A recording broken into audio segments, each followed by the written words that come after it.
Hello students, how are you all. Welcome आप सभी का हैव गुड ऑनलाइन क्लासेस में। स्टूडेंट्स, हम क्लास 8th के फर्स्ट चैप्टर को आज कंटिन्यू करेंगे हमारे इस लेक्चर में। हमने इसके 2 पार्ट्स स्टूडेंट्स देख लीजिए, हम इसका 3rd पार्ट देखते हैं। हमने 2 पार्ट्स में क्या किया, फर्स्ट ऑफ ऑल आपको वो बता दूँ। हमने एग्रीकल्चर प्रैक्टिसेस स्टार्ट की। एग्रीकल्चर प्रैक्टिसेस में हमने प्रिपरेशन ऑफ सॉइल यानी सॉइल को प्रिपेयर कर लिया। फिर हमने loosening of sawing of seed यानी हमने बीज लगा लिया। 3rd पॉइंट में हमने मैन्यूरिंग कर ली। मैन्यूरिंग मतलब मैन्यूर और फर्टिलाइज़र डाल दिए। आज हम 3rd जो पार्ट है मैन्यूर और फर्टिलाइज़र के, तो मैन्यूर के पार्ट्स के बारे में आज हम स्टडी करेंगे, उसके टाइप्स के बारे में हम स्टडी करेंगे कि मैन्यूर कौन कौन से टाइप्स में पाए जाते हैं। और हम स्टडी करेंगे मैन्यूर और फर्टिलाइज़र के बीच के डिफरेंस की, कि मैन्यूर और फर्टिलाइज़र के बीच में क्या डिफरेंस है, जो सबसे मोस्ट इंपॉर्टेंट क्वेश्चन है इस चैप्टर का। और स्टूडेंट्स हम स्टडी करेंगे थोड़ा बहुत इरिगेशन के बारे में, उसके मॉडर्न मेथड्स के बारे में। इरिगेशन, वाटर देना प्लांट्स को क्या कहलाता है, आपका इरिगेशन कहलाता है। तो आइए स्टूडेंट्स स्टार्ट करते हैं आज के लेक्चर को। आपके इस पीछे मेरे पीछे देखो काफ़ी मटेरियल लिखा हुआ है, आप इसको राइट डाउन भी करना चाहो मेरे समझाने के बाद में तो आप कर सकते हैं, या फिर इसका स्क्रीनशॉट ले सकते हैं। टाइप्स ऑफ मैन्यूर 3 टाइप्स के आपको दिखाई दे रहे हैं। एक तो फार्मल है, फार्म यार्ड मैन्यूर, और कंपोस्ट और ग्रीन मैन्यूर। 3 टाइप्स के मैन्यूर्स पाए जाते हैं, उनके बारे में है वो हम स्टूडेंट्स डिस्कस करते हैं।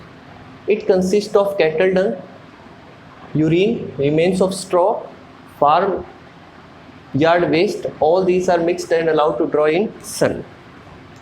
अब क्या होता है फार्म यार्ड मैन्यूर में, कैटल डंग यानी गाय का जो गोबर होता है, ठीक है, और यूरिन, रेमिनेंट्स ऑफ स्ट्रॉ यानी जो बच गया क्रॉप उगाने के बाद में, और जितना भी खेत के अंदर जितना भी वेस्ट पाया जाता है सभी को क्या किया जाता है, मिक्स किया जाता है और उनको क्या किया जाता है, सुखाया जाता है। वो जो बनेगा वो कैसा होगा, आपका फार्म यार्ड मैन्यूर। यानी फार्म यार्ड का मीनिंग है खेतों में बनने वाले मैन्यूर को हम क्या बोलते हैं, फार्म यार्ड। ये सभी चीज़ें किस में पाई जाएंगी, आपके खेत के अंदर पाए जाएंगे, आपके फार्म के अंदर पाई जाएंगे। सेकेंड है कंपोस्ट, इसके बारे में ऑलरेडी आप पढ़ रखे हो। Compost is a manure obtained from decomposition of plants and animals waste, ठीक है, कि इस तरह का मैन्यूर है जो हमें कहाँ से मिलेगा, decomposition of dead plants and animals waste. जब कभी भी कोई प्लांट्स या एनिमल्स या कोई प्लांट है वो सड़ जाता है, गल जाता है, ठीक है, बर्न हो जाता है, तब जो मिलता है। और एनिमल वेस्ट, जब कोई एनिमल फॉरेस्ट के अंदर मान लो कोई मर जाता है, तब वो क्या होता है, धीरे धीरे गलना स्टार्ट हो जाता है, डिकम्पोज होना स्टार्ट हो जाता है। इसी प्रोसेस को हम क्या बोलेंगे, कंपोस्टिंग, और इस जो मैन्यूर मिलेगा उसे हम क्या बोलेंगे, कंपोस्ट। 3rd टाइप जो है वो क्या है स्टूडेंट्स, ग्रीन मैन्यूर। कौन सा है स्टूडेंट्स, ग्रीन मैन्यूर। इसे आप हरी खाद भी कहते हैं।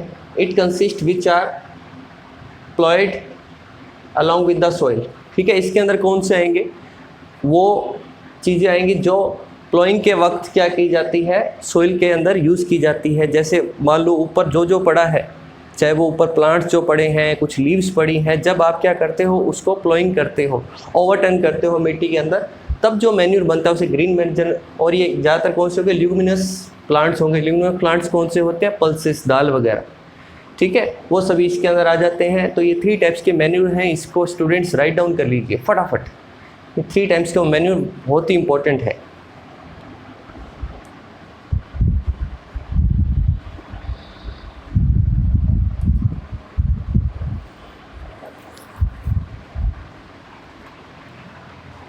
ये स्टूडेंट्स, अब मैंने आपको कहा था कि ये मोस्ट इम्पॉर्टेंट है आपका मैन्यूर एंड फर्टिलाइज़र।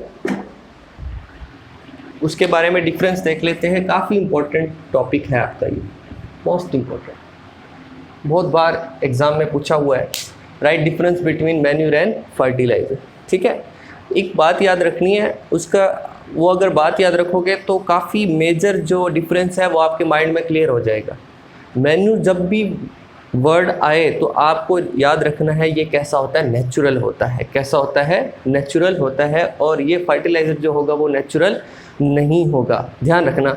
नेचुरल हो तो मैन्यूर, नेचुरल ना हो तो वो फर्टिलाइज़र्स। इस बात का स्टूडेंट्स ध्यान रखना। तो आइए हम स्टार्ट करते हैं इनके डिफरेंस के बारे में। ये ना सिर्फ ओनली 8th क्लास में आते हैं मैन्यूर और फर्टिलाइज, 9th क्लास में भी आपके मैन्यूर और फर्टिलाइज के बीच में डिफरेंस आएंगे। उस समय भी आप इसको, अगर आपको अच्छे से लर्न हो गए, तब आप लर्न नहीं किया होगा 9th क्लास के एग्ज़ाम में, तो भी आप इसको ईजिली लिख दोगे। तो अब देखिए इसके बीच में हम डिफरेंस करने जा रहे हैं। 4 मेजर डिफरेंस है। Manure is organic material, organic यानी नेचुरल, ऑब्टेन्ड फ्रॉम नेचुरल, जो हमें नेचुरल सोर्सेज से मिलेगा। कैटल डंग, पशुओं के जो गोबर होता है उससे। ह्यूमन वेस्ट, जितना भी ह्यूमन वेस्ट है, चाहे वेजिटेबल के छिलके हैं, फ्रूट्स के छिलके हैं, ये सभी क्या है इसके अंदर पाए जाते हैं। फर्टिलाइज़र क्या है? Fertiliser is on inorganic material, यानी नेचुरल नहीं है। ऑब्टेन्ड फ्रॉम केमिकल्स, किससे मिलेगा? वो केमिकल से हमें मिलता है। ठीक है, फर्स्ट डिफरेंस आपको समझ आया स्टूडेंट्स? ओके, सेकंड डिफरेंस की ओर बढ़ते हैं। They are prepared in fields, किस में बनाया जाता है? खेतों में बनाया जाता है। हमने मैन्यूर के टाइप्स पढ़े हैं, तीनों किस में बनाए गए हैं? आपके खेतों में, फील्ड के अंदर, फार्म के अंदर बनाए गए हैं। और ये क्या है? They are prepared in factories. Chemical हमेशा कहाँ पर बनेंगे? केमिकल्स कहाँ बनते हैं? आपके फैक्ट्रीज में बनते हैं। किस में बनेंगे? फैक्ट्रीज के अंदर बनेंगे। थर्ड पॉइंट, 2 पॉइंट्स आपको समझ में आ गए, इसको हम रिवाइज भी करेंगे। They do not cause pollution, किसी भी तरह का कोई पॉल्यूशन नहीं करते। कौन? आपके मैन्यूर, आपके जो खाद होती है, मैन्यूर होता है, वो किसी भी तरह के पॉल्यूशन नहीं करता। और ये क्या करते हैं? दे कॉज वाटर पॉल्यूशन, और ये क्या करते हैं? वाटर पॉल्यूशन करते हैं। अगर इसको आप ज़्यादा अमाउंट में डाल दोगे तो ये वाटर पॉल्यूशन करेंगे। फोर्थ पॉइंट थोड़ा सा समझने वाला पॉइंट है, ध्यान से सुने। They contain nutrients in small quantities. जब मैन्यूर बनता है तो एक आपकी जो क्रॉप हो उसको जो न्यूट्रिएंट्स चाहिए होता है, ठीक है, वो आपको कम क्वांटिटीज़ में मिलेगी। And needed in large quantity, ठीक है। और जो आपको मिलेगा, और जो आपको ये मिलता है वो आपको लार्ज क्वांटिटी के अंदर चाहिए आपको लार्ज क्वांटिटी में न्यूट्रिएंट्स देगा आपको कम क्वांटिटी में। इस बात को ध्यान रखना, यानी जो फ़ायदा है इससे कम मिलेगा और इसकी जो मात्रा है, क्वांटिटी, वो ज़्यादा होनी चाहिए। अब बात करें वहीं फर्टिलाइज़र इसकी, they contain higher quantity of nutrients. अगर इसको हम, इसके अंदर न्यूट्रिएंट्स की जो क्वांटिटी होती है, जो सोइल को जो न्यूट्रिएंट्स मिलेगा फर्टिलाइज़र मिलाने पर, वो क्या होगी? ज़्यादा होगी। वो क्या होगी? ज़्यादा होगी। न्यूट्रिएंट्स हमें ज़्यादा मिलेंगे।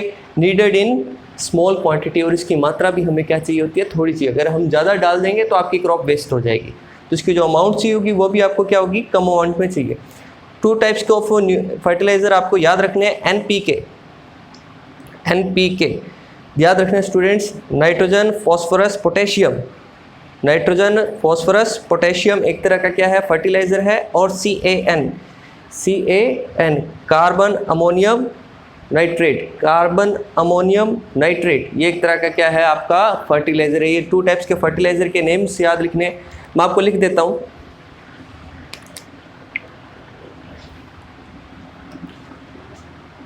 NPK का फुल फॉर्म लिख देता हूँ आपको।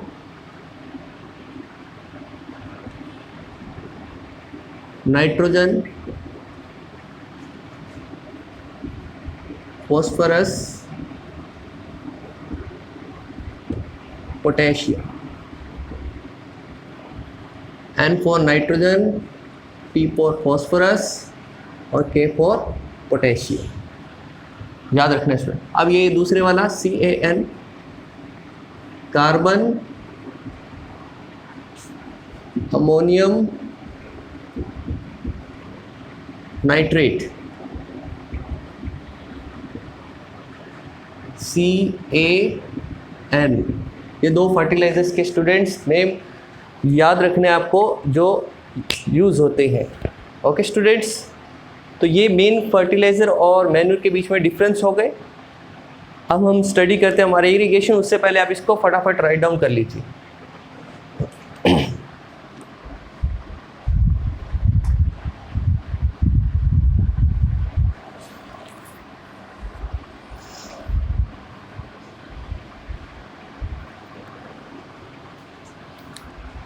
सो स्टूडेंट्स, अब हमने क्या कर लिया? अब आपको स्टार्टिंग से बताता हूँ। अब हमने अपनी सॉइल को प्रिपेयर कर लिया, okay.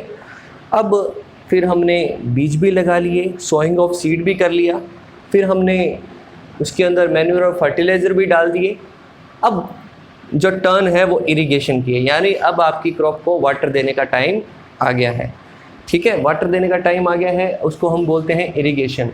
The supply of water to crops are called irrigation. जो वाटर की सप्लाई होती है आपकी क्रॉप्स को, उसी को हम क्या बोलते हैं? इरिगेशन बोलते हैं। तो स्टूडेंट्स, इसके इरिगेशन करने के काफ़ी सारे मेथड्स हैं। कुछ ट्रेडिशनल मेथड्स हैं जिनका पहले से काफ़ी यूज़ होता आ रहा है, उसको हम नेक्स्ट लेक्चर में, आज हम थोड़ी सी बात करेंगे मॉडर्न मेथड्स की।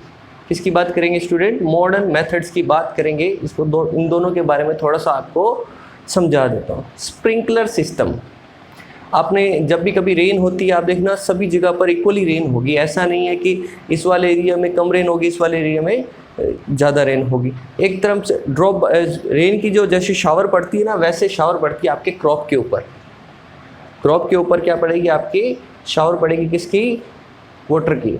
सेकंड जो टाइप है वो कौन सा है? Drip by drip system.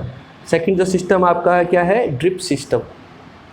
जो आपका वाटर पड़ता है, जो आपने देखा होगा ड्रिप सिस्टम में, जब कभी आपको ड्रिप लगी हो बाई चांस, या कभी आपने देखा हो किसी को जब ड्रिप चढ़ती है तो ड्रॉप बाय ड्रॉप ग्लूकोज की ड्रिप लगती है ना, तो ड्रॉप बाय ड्रॉप क्या होता है? ग्लूकोज जाता है उस पेशेंट के अंदर। उसी तरह से ड्रॉप बाय ड्रॉप हर बूंद बूंद क्या होगा? पानी जाएगा आपकी क्रॉप को। देखा हो स्टूडेंट्स आपने? तो ये दो सिस्टम्स हैं, स्प्रिंकलर सिस्टम और ड्रिप सिस्टम। ये सिस्टम्स क्या करते हैं? वो ज़्यादा वाटर सेविंग होते हैं। इसके अंदर वाटर की वेस्टेज बिल्कुल भी नहीं होती। तो आपसे एग्जाम में क्या क्वेश्चन पूछ सकते हैं? What is irrigation? Write to modern method, write to names of modern methods of irrigation. तब आपको स्टूडेंट्स इनके बारे में भी लिखना है, इनके नेम के बारे में लिखना है। ओके स्टूडेंट्स, तो हमने हमारे 4 स्टेप्स कर लिए। कौन कौन से? हमने सॉइल को प्रिपेयर कर लिया, फिर हमने सीड लगा दी, फिर हमने मैन्यूर और फर्टिलाइज़र डाल दिए, फिर हमने उसको अब वाटर भी दे दिया। ये हमने 4 मेथड्स कर लिए। अब जो 5th मेथड आ रहा है आपके सामने वो है प्रोटेक्शन फ्रॉम वीड्स।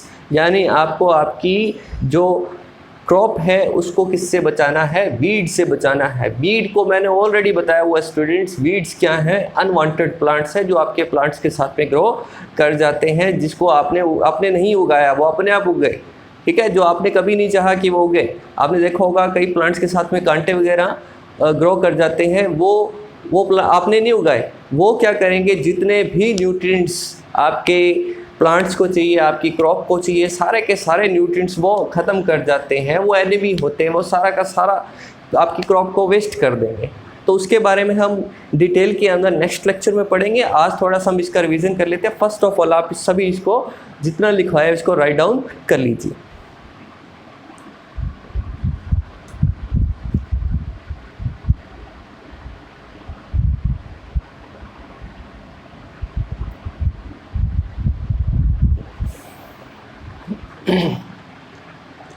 तो स्टूडेंट्स, अब हम देखते हैं, इसका रिवीजन करते हैं। हमने टाइप्स ऑफ मैन्यूर के बारे में पढ़े। एक तो फार्म यार्ड मैन्यूर, जो फार्म के अंदर जो मैन्यूर प्रिपेयर होता है उसे हम फार्म यार्ड मैन्यूर कहते हैं। किससे बनेगा? कैटल डंग से, यूरिन से, remnants of straw, farm yard waste, इन सभी को मिक्स किया जाता है और उसको सन के अंदर सुखाया जाता है। जो बनेगा उसे हम क्या बोलते हैं? फार्म यार्ड मैन्यूर कहते हैं। फिर होता है स्टूडेंट्स कंपोस्ट। ऑलरेडी आपने पढ़ा हुआ है, कंपोस्ट इज ए मैन्यूर। जो कहाँ से मिलेगा? जितने भी सड़े गले प्लांट्स हैं, डेड और प्लांट्स हैं और एनिमल वेस्ट है, उनसे मिलता है, उनके डिकम्पोज होने से मिलता है। इस प्रोसेस को हम क्या बोलते हैं? कंपोस्टिंग कहते हैं। थर्ड पॉइंट क्या है? Green manure. ग्रीन मैन्यूर किससे मिलता है? जब आप सॉइल को जब प्रिपेयर कर रहे होते हो तो उस समय सॉइल जो ऊपर वाली साइड में जो आपकी क्रॉप के या फिर जो सॉइल के अंदर कुछ ग्रीन जो आपके क्या पाए जाएंगे? प्रोडक्ट्स पाए जाएंगे। उन्हीं से क्या बनता है? आपका ग्रीन मैन्यूर पाया जाता है और ज़्यादातर किसमें होता है? ल्यूमिनस प्लांट्स के अंदर होता है। फिर हमने मैन्यूर और फर्टिलाइज़र में डिफरेंस देखे। मैन्यूर यानी नेचुरल, फर्टिलाइज़र यानी जो नेचुरल ना हो, नॉन नेचुरल। ठीक है, manure is organic material obtained from natural sources, जो नेचुरल सोर्सेज मिले, जैसे कैटल डंग, ह्यूमन वेस्ट से, वेजिटेबल्स, फ्रूट्स के पील्स यानी छिलके हो गए। और ये कैसे हैं? इनऑर्गेनिक, जो नेचुरल ना हो और जो किससे ऑब्टेन हो? में केमिकल से ऑब्टेन हो। और ये किससे प्रिपेयर किए जाते हैं? फील्ड में प्रिपेयर किए जाते हैं। किस में प्रिपेयर किए जाते हैं? फैक्ट्रीज में प्रिपेयर किए। They do not cause pollution, ये पॉल्यूशन नहीं करते, और ये क्या करते हैं? पॉल्यूशन करते हैं। ठीक है, दे कंटेन, इनकी मात्रा, इनको जो क्वांटिटी होती है, इनके अंदर जो न्यूट्रिएंट्स पाया जाता है वो कम क्वांटिटी में पाया जाता है, इसकी अमाउंट हमें ज़्यादा चाहिए होती है, इसकी अमाउंट हमें कम चाहिए होती है, और इसके अंदर जो न्यूट्रिएंट्स पाया जाएगा वो हाई अमाउंट में पाया जाएगा। ठीक है, दो आपको फर्टिलाइजर्स के नेम बताए, NPK और CN, जिसकी फुल फॉर्म यहाँ लिखी हुई है स्टूडेंट्स। अब फोर्थ हमने जो पढ़ा, हमने वाटर देने की बात करी, the supply of water to crops are called irrigation, हम क्या बोलते हैं, इरिगेशन। मॉडर्न मेथड्स दोनों के बारे में आपको मैंने बताया, स्प्रिंकलर रेन की तरह होता है, drip system drop by drop होता है। तो स्टूडेंट्स नेक्स्ट लेक्चर में हम पढ़ेंगे इसके 5th पार्ट को, जो क्या है, प्रोटेक्शन फ्रॉम वीड्स, और 6th पार्ट 7th पार्ट को हम कंप्लीट करेंगे अपने नेक्स्ट लेक्चर के अंदर। Thank you students.